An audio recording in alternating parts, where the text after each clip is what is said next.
السلام علیکم غامدی صاحب۔ وعلیکم السلام۔ سر، انسان کے ذہن میں کئی طرح کے سوالات اٹھتے ہیں۔ ہماری ایپ آسک غامدی میں بھی لوگ روز سوالات پوچھ رہے ہوتے ہیں۔ کچھ سوالات ایسے ہوتے ہیں کہ جن کا جواب معذرت کے سوا اور کچھ ہو نہیں سکتا، کیونکہ وہ ہمارے حدود علم سے ماورا باتیں ہوتی ہیں۔ تو آج میں چاہتا ہوں کہ آپ علم کے حدود پہ تھوڑی سی روشنی ڈالیں اور ہمیں یہ بتائیں کہ وہ کون سا ڈومین ہے کہ جس میں ہمیں سوال اٹھانے چاہیے، جس پہ ہمیں فوکس کرنا چاہیے، جس میں اگر ہم سوال اٹھائیں تو وہ ہمارے علم میں، ہمارے شعور میں اضافے کا باعث بنتے ہیں اور ہمیں بہتر انسان بناتے ہیں۔ اور وہ کون سی چیزیں ہیں کہ جہاں ہمیں تھوڑا سا اس سے اجتناب کرنا چاہیے، کیونکہ اس کا کوئی فائدہ نہیں ہوتا ہے، الٹا نقصان ہی عام طور پہ ہوتا ہے۔ یہ بہت اچھا سوال آپ نے کیا۔ میرا خیال ہے کہ اپنے حدود علم کو متعین نہ کرنے ہی سے بہت سے اضطرابات پیدا ہوتے ہیں۔ سب سے پہلے یہی علم ہر انسان کو حاصل کرنا چاہیے کہ میرے علم کے حدود کیا ہیں۔ ان کو اگر اچھے طریقے سے متعین کر لیا جائے تو ایسا نہیں ہے کہ آپ کا علم محدود ہو جاتا ہے، آپ کے لیے علم میں آگے بڑھنے کی صحیح شاہراہ متعین ہو جاتی ہے۔ اور دنیا کی تاریخ بتاتی ہے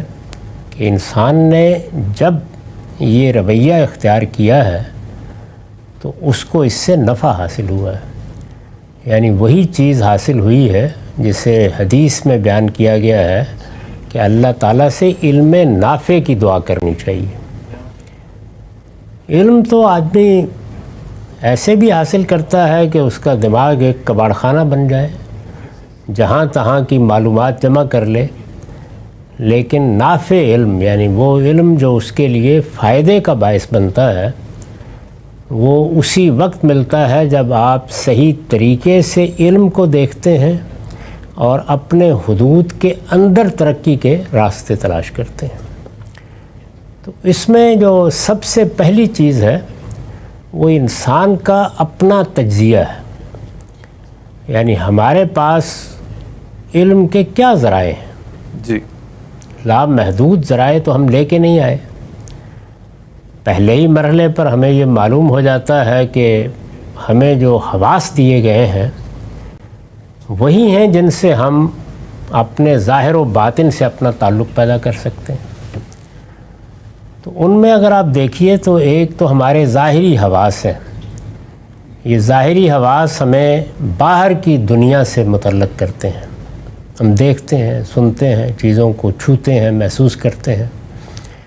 اسی طرح سے ہمارے باطنی حواس ہیں۔ باطنی حواس میں ہمارے باطن کی شخصیت ہمارے مشاہدے میں آتی ہے،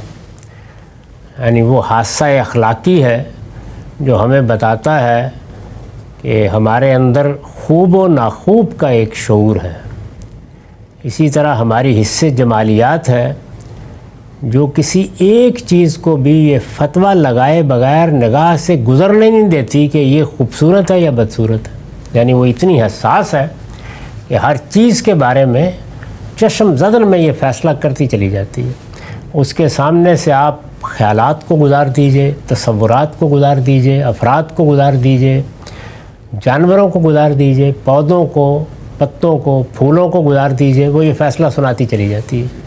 یہاں تک کہ جس وقت بچہ بھی ذرا شعور کی عمر کو پہنچتا ہے تو ہم دیکھتے ہیں کہ یہ دونوں چیزیں پوری طرح کام کرنا شروع کر دیتی ہیں۔ پھر یہ کہ یہ سب کچھ جو کچھ باہر اور اندر سے آ رہا ہے یہ بے معنی ہو جاتا ہے اگر ہمارے پاس حص ادراک نہ ہو۔ یہ حص ادراک وہی چیز ہے جس کو ہم عقل سے تعبیر کرتے ہیں۔ یہ بھی ایک حص ہے کہ جو معلومات آتی ہیں وہ ان معلومات کو قبول بھی کرتی ہے، ان کا تجزیہ بھی کرتی ہے، انہیں معنی خیز بھی بناتی ہے اور ان کے باہمی ربط کے نتیجے میں آگے نتائج نکالنا شروع کر دیتی ہے۔ یہ حص ادراک یا ہماری عقل ہے جو علم کا بہت بڑا دروازہ کھولتی ہے، جو بظاہر ہمارے حواس کی گرفت میں نہیں آیا ہوتا، یعنی جو کچھ حواس کی گرفت میں آتا ہے اس کے آگے کی دنیاؤں کے بارے میں ہمارا ہاتھ پکڑ کر رہنمائی کرتی ہے۔ اس کو استنباطی علم کہا جاتا ہے، یعنی وہ علم جو ہمیں انفرنس سے حاصل ہوتا ہے، جس میں ہم جو چیزیں مشاہدہ کرتے ہیں ان کے لوازم کی حیثیت سے بعض چیزوں کو جان لیتے ہیں۔ تو اگر یہ تمام پہلو انسان کی نگاہ میں ہوں اور ان کو وہ صحیح طریقے سے استعمال کرے تو اس کی تگ و دو کا ہدف کیا ہونا چاہیے؟ یعنی یہ چیزیں تو معلوم ہے کہ اس کے پاس ہیں، حواس ہیں جو باہر کی دنیا سے متعلق کرتے ہیں، حواس ہیں جو اس کے باطن سے اس کو متعلق کرتے ہیں، اور حصے ادراک ہے یا عقل ہے جو چیزوں کو نہ صرف یہ کہ پہچانتی سمجھتی ان کی معرفت حاصل کرتی ہے بلکہ آگے استنباط کر کے محسوس سے نامحسوس کی طرف بھی بڑھنے کا حوصلہ رکھتی ہے۔ جی، تو یہ ذرائع تو موجود ہیں، لیکن ان تمام ذرائع کو جب انسان استعمال کرتا ہے تو دنیا کی دوسری مخلوقات کے برخلاف، یعنی وہ مخلوقات جو ہمارے مشاہدے میں آتی ہیں، جی، برخلاف یہی اس کی عقل یا یہی اس کی حصے ادراک اس کے اندر یہ قوت بھی پیدا کر دیتی ہے کہ وہ ایجادات کرنے لگ جاتا ہے اور اس طرح سے اپنی اس قوت کو بڑھا دیتا ہے۔ یعنی اس وقت آپ اگر دیکھیں تو سائنسی تحقیقات نے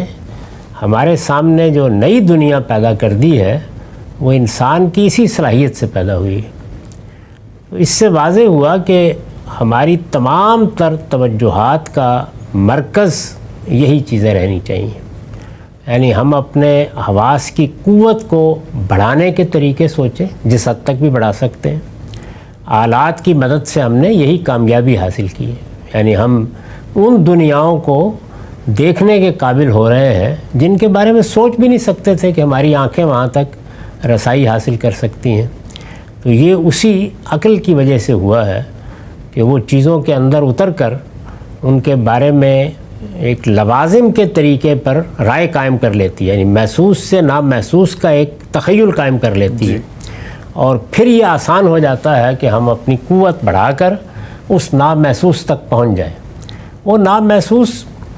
ہماری اس دنیا کے اندر ہے یا باہر ہے، یعنی ہمارے نفس کے اندر ہے یا ہمارے وجود کے باہر ہے، یہ سب ہماری رسائی میں ہے، یعنی اس تک ہم جہاں تک جانا چاہتے ہیں جا سکتے ہیں۔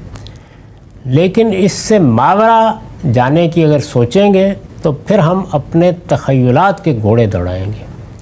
وہ ایک خطرناک دنیا ہے، اس سے حظ اٹھایا جا سکتا ہے، اس کی بنیاد پر آپ ناول افسانہ لکھ سکتے ہیں، لیکن وہ حقائق سے دور لے جانے کا باعث بنتا ہے۔ چنانچہ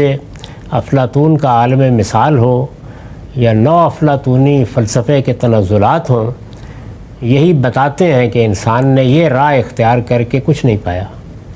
لیکن جیسے ہی وہ یہ دنیا جو میں نے آپ کو بتائی ہے ظاہر کی اور باطن کی، اس کو استعمال کرتا اور اس کی قوت بڑھانے کے بارے میں آگے بڑھتا ہے تو نئی چیزیں اس کے سامنے نکلنا شروع ہو جاتی ہیں۔ در حقیقت یہی وہ سبق تھا جو دیکارت نے دیا تھا کہ ہم ان دونوں دنیاؤں کو، ایک جو ہمارے حواس سے ماورا ہے اور ایک جو اس کے اندر ہے، الگ الگ کر کے رکھیں تو ہماری تگ و دو برابر ہوگی، اور یہ پیشین گوئی حرف بحرف پوری ہوئی، یعنی وہ برابر ہو گئی ہے۔ چنانچہ ہمارے علم کا یہی دائرہ ہونا چاہیے، یعنی وہ چیزیں جو اس سے ماورا ہیں ان کے بارے میں اللہ تعالیٰ نے اپنے پیغمبروں کے ذریعے سے رہنمائی کر دی ہے، اس رہنمائی کو علم و عقل کی روشنی میں جانچ لیں، پرکھ لیں، لیکن وہی رہنمائی ہے